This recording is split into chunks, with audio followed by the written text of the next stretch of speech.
নমস্কার বন্ধুরা, আমি মধুমিতা। প্রত্যেক দিনের মতো আজকে একটা মজার রেসিপি নিয়ে চলে এসেছি। তা আজকে আমি মূলো চাটনি তৈরি করে দেখাবো, তার সঙ্গে থাকবে ডালের পকোড়া। এই পকোড়ার সঙ্গে চাটনিটা খেতে দারুণ লাগে। তাছাড়া যে দুপুরকার মেনুতে এরকম চাটনি থাকে না, পুরো একদম জমে যাবে। আর মূলো একটা এমনই সবজি না, সবাই খেতে পছন্দ করে না, কিন্তু এরকম চাটনি থাকলে আঙুল চেটে পুটে সবাই খাবে।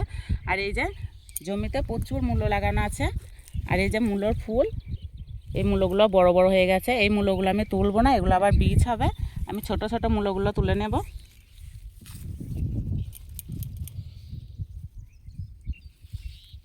একটু বেছে বেছে তুলে নেব।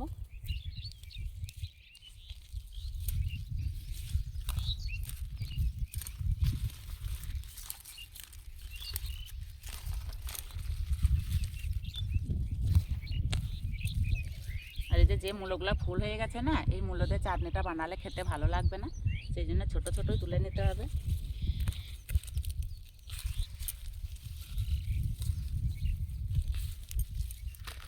আর শাকে আর মূলোতে লাগানো আছে এই যে পালং শাক। আর এই চাটনি তৈরি করতে বেশি মূলো লাগবে না, এতেই হয়ে যাবে।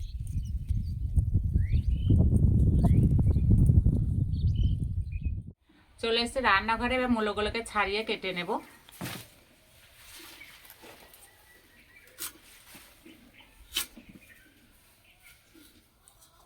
এই মূলোর একটা গন্ধ আছে, অনেকে পছন্দ করে বা অনেকে পছন্দ করে না। আমার তো খুবই ভালো লাগে।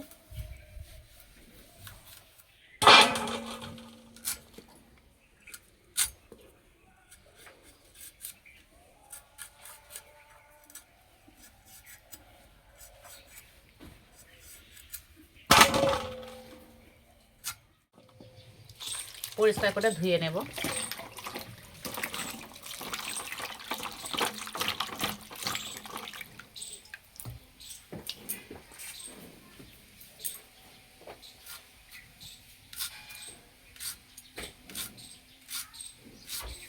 ঠিক এইভাবে চাকা চাকা করে কেটে নেব।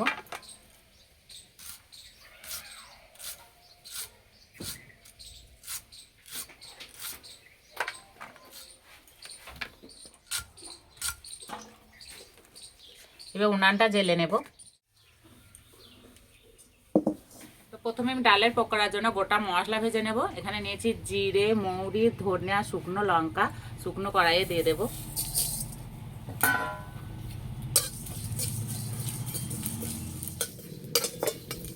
ভাজা হয়ে গেছে, নামিয়ে দেব। কড়াইয়ে দেব জল,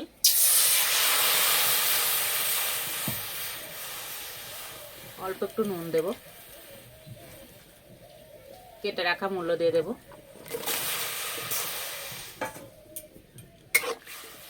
ঢাকা দিয়ে মূলোটাকে ভাপিয়ে নেব, আর একদম গলিয়ে সিদ্ধ করব না, একটু গোটা থাকবে সেইভাবে ভাপিয়ে নেব। এদিকে আমি ডালটা বেটে নেব। এখানে আমি খেসারি ডাল নিয়েছি, আর ডালটাকে মোটামুটি 2 ঘন্টা মতো ভিজে রেখেছিলাম, আর খুব সুন্দর ভিজে গেছে। এবার সিলে দিয়ে দেব। এবার ডালের মধ্যে দেবো 2 কুচি আদা, কাঁচা লঙ্কা,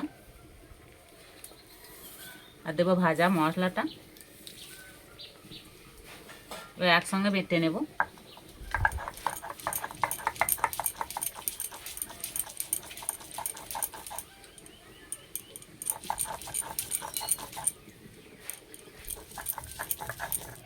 একেবারে মিহি করে বাটবো না, ঠিক এইভাবে একটু গোটা গোটা ভাব থাকবে, এইভাবে বেটে নিতে হবে।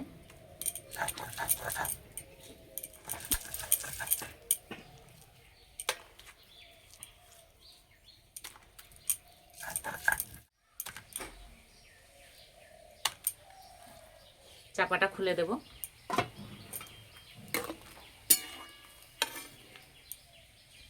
এদিকে মূলও সিদ্ধ হয়ে গেছে। এবার এরকম ছাঁকনিতে তুলে নেব, যাতে এক্সট্রা জলটা ঝরে যায়। কড়াই দেবো সাদা তেল, তেলে দেবো গোটা মৌরি, তেজপাতা, শুকনো লঙ্কা।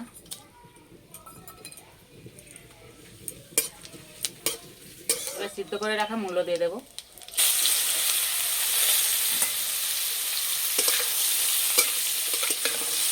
মূলো বেশি ভাজবো না, জল দিয়ে দেবো।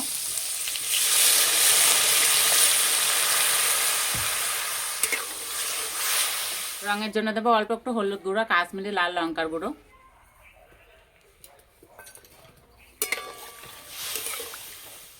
স্বাদ মতো নুন দিয়ে দেবো, সিদ্ধ করার সময় নুন দিয়েছিলাম সেই হিসাবে দিতে হবে। ঝোল ফুটে গেছে, এবার তেঁতুল মাখা জল দিয়ে দেবো। এবার দেবো চিনি। এখানে আমি 2 চামচ মতো শুকনো আতপ চালের গুঁড়ো নিয়েছি, একটু জল দিয়ে গুলে নেব। এবার এই চাটনির মধ্যে দিয়ে দেবো।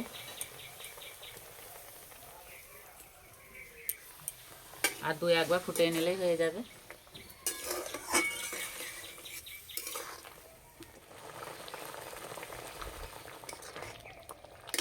হয়ে গেছে, নামিয়ে দেবো। আর যা সুন্দর গন্ধ বেরিয়েছে।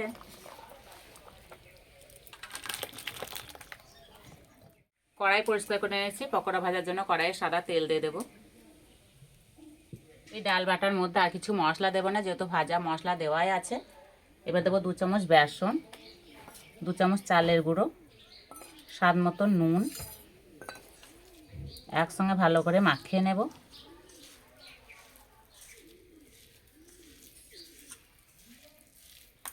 এবার পকোড়াগুলো ভেজে নেব।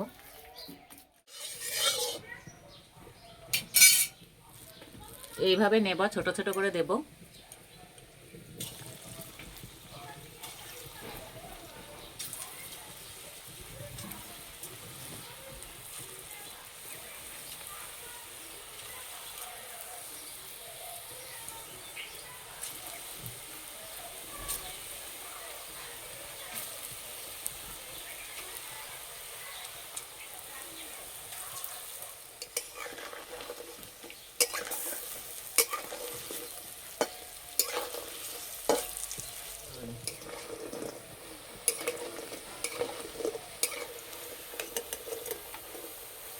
ঠিক এইভাবে কালার করে ভেজে নিতে হবে।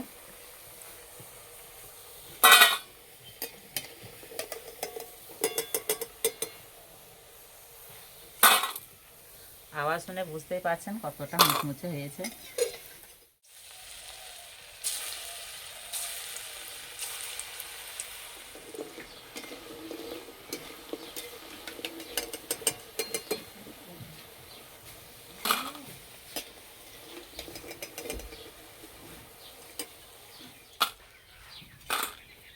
সবগুলো ভেজে নিয়েছি আর খাওয়ার জন্য একদম রেডি হয়ে গেছে। আর এই যে আমার সঙ্গে আছে অরিত্র। অরিত্র তো মূল্য নাম শুনেই বলছে আমি খাবো না।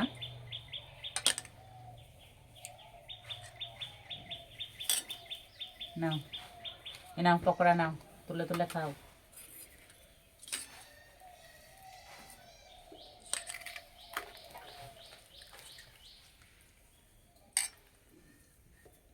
দেখো চাটনিটা চোবাও, দেখো ভালো লাগবে।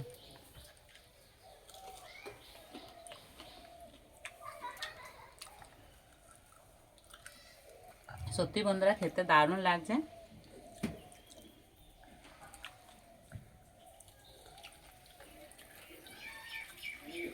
গরম গরম পকোড়া চাটনি দারুণ জুটি হয়েছে।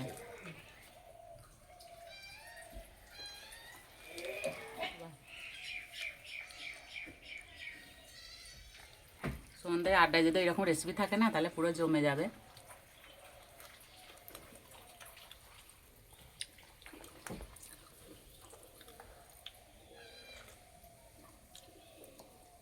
আর এই চাটনি থেকে যা সুন্দর গন্ধ বেরোচ্ছে। আজকে রেসিপিটা ভালো লাগলে বন্ধুদের সঙ্গে শেয়ার করবেন, চ্যানেলটি সাবস্ক্রাইব করবেন। আজকে এই বন্ধু আবার অন্য কোনো রেসিপিতে দেখা হবে। সবাই সুস্থ থাকবেন, ভালো থাকবেন, সাবধানে থাকবেন।